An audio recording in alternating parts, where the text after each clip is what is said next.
volatility is very consistent over time. And the bottom line is, and Ranjan touched on this yesterday for anybody who was at his talk, I mean, the first principle of managed futures is risk management.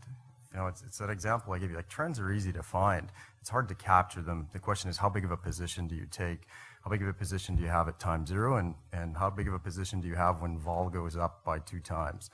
And so it really is based in risk management. The trends are there. You just got to be patient. They come. The question is, what do you do about it when the trend comes? And how big of a position, and how do you adjust that position, and how do you define your risk? There's various ways of defining risk, too. You know, we all talk about volatility, but it's not the only way to define risk. And anybody who wants to talk to me about the way we define risk at Auspice, we can do that offline. But it's not just volatility-based. That's too simplistic. So, but it's really based in risk management. This is the first principle of what we do. This is the front end. Volatility is only risk if you're on the wrong side of the market. That's right. Excellent. Let's open it up to more questions, please. Yes.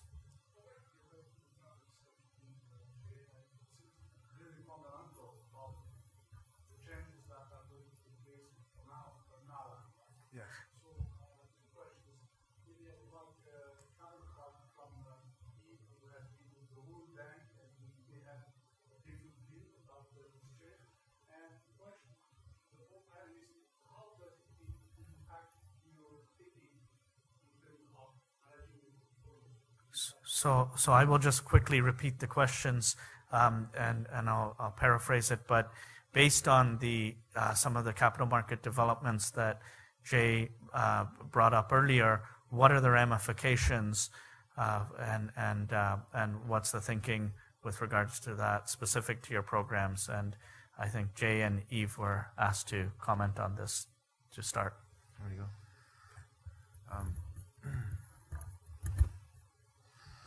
I think this sort of event, although in the very, very short run is somewhat difficult to capture in a single day, I think plays right into the hands of the types of things that we do.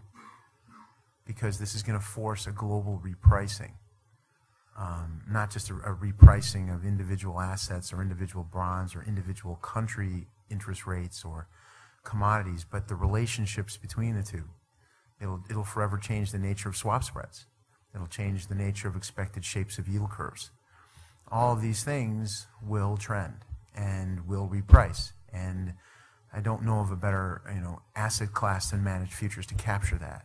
So I think in effect, it's the repricing that it will cause, if it's sustainable, and I think it's for a while it will be tremendous, for what we do. I think this, what happened with the global liquidity, which was announced today, I view that as a continuation on a wrong path. I think we didn't get all the right lessons from what happened in the past, like Bear Stearns. Bear Stearns was saved. Bear Stearns should have bankrupted the bondholders and the stockholder, but saved the client. Lehman, they let it go, and the client got into trouble. It's serious. I think because they thought that the lesson of Bear Stearns was it was bad to save the business. That's right, but saving the client was fine. And then when it came to Lehman, they let everything go. I mean, it's also a big mistake and create the crisis of 2008. I mean, there seemed to be a lack of deep thinking on the part of our public institution. But what we announced today is a natural continuation, if you like, of the path we've been following. Also on a bigger historical issue, World War II or Hitler came about because, in part, created a situation that allowed this. It was the fact that we forced reparation on Germany, making Germany impossible to repay its situation, creating an utmost chaos in their society. Now Germany is imposing the same thing on its friends in Greece and possibly Italy.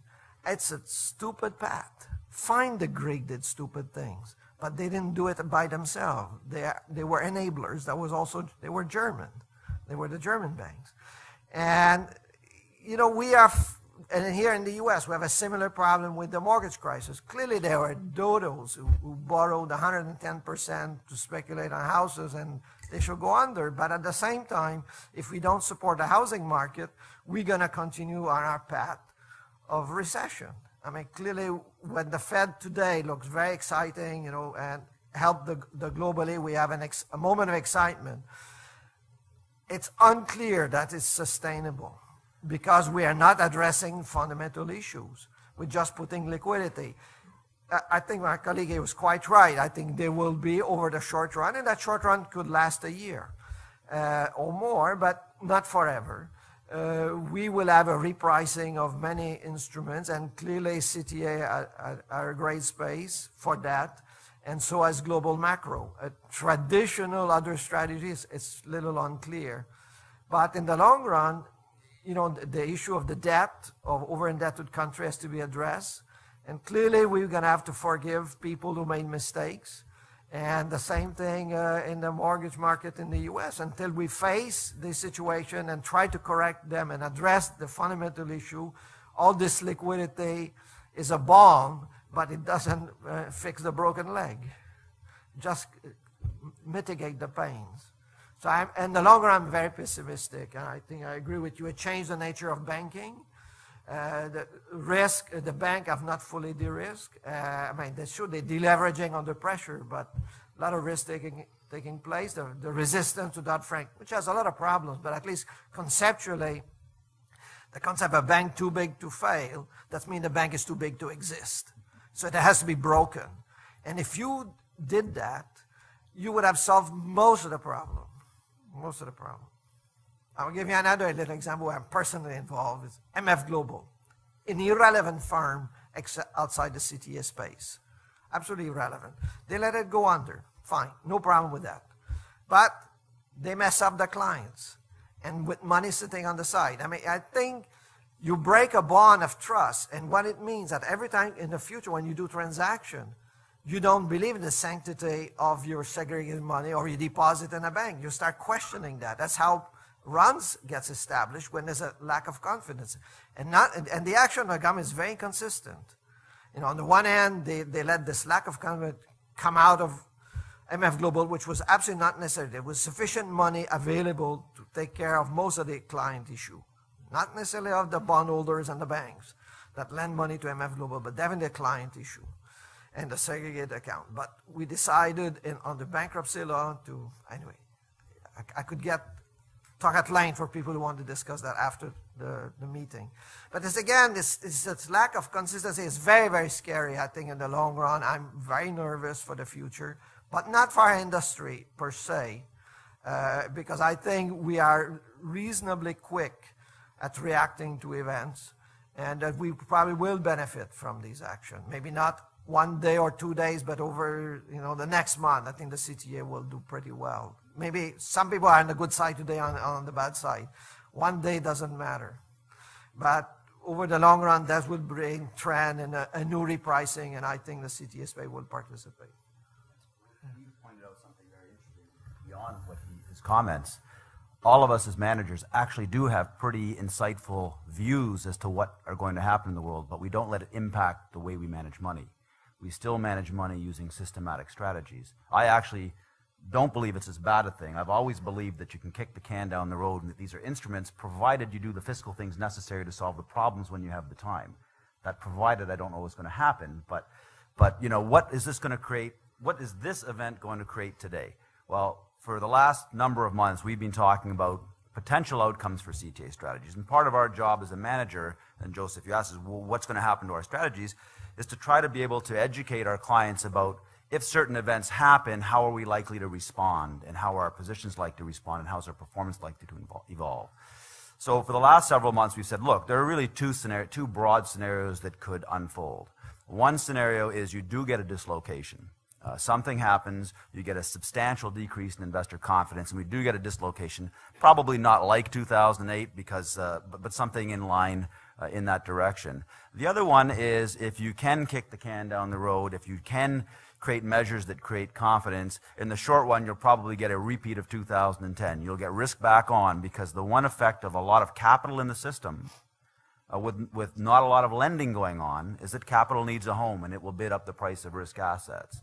And that's really what CTAs capitalized on last year. The rate of return really came, it really started when Japan intervened. And then we had this whole view of risk on, and you had this repricing of risk assets, but the fundamentals didn't backfill. And as soon as there's a hiccup, risk comes right back off again. So we're probably in the same position that we've been in for a number of years. We're in a situation of gradual recovery, policy decisions being made to try to kick the can down the road. As long as those are successful, we're going to have risk on, risk off. You can't get risk permanently on until that transmission mechanism in the economy engages and you actually get global wage growth and employment. So until then, what you're likely to see from this environment is CTAs will likely, in the short run, if it holds, get back on a risk-on strategy. And at some point in time, if the fundamentals don't backfill, you'll hopefully see us start to take our profits ahead of the risk back off. One comment I would say is that, and definitely enjoy listening to my esteemed colleagues about the fundamentals of the markets, but I just don't care. My job is to take risk and adjust my risk based on the risk that's in the market. What I do know about the market fundamentals are these things. They're getting more volatile, and volatility is good. That's how we make our living, and that is a fact. And so by volatility coming about and not going away anytime soon, this area is going to continue to make money for a long time to come. Yes, I think maybe in the interest of time, this will be the last question, or am I, yes. Yes, of course, Danny. Also, the models that we all trade, they're not fixed in time. They're very adaptive to the market environment, and I think that's one of the most important things, is when you have a quantitative trend following, or any quantitative model for that matter, is something that adapts to the market volatility, that adapts to whatever's going on in the market at any time. So that's what I wanted to say about how CTAs deal with these fundamentals that perturb. I mean, I think it's such a common misconception that we build these strategies for this one point in time, and if we're in this one point in time, we're going to do well, and if the world changes, we're not going to do well. Everybody at this table has strategies that adapt in some capacity to the market condition, whether that's position sizing, resizing. That's probably one of the most common ways to generate alpha. Or does their strategy and their definition of when to get in and when to get out, does that adapt? And that's something that's sort of a misconception of the CTA space. It's a systematic application of a discretionary experience.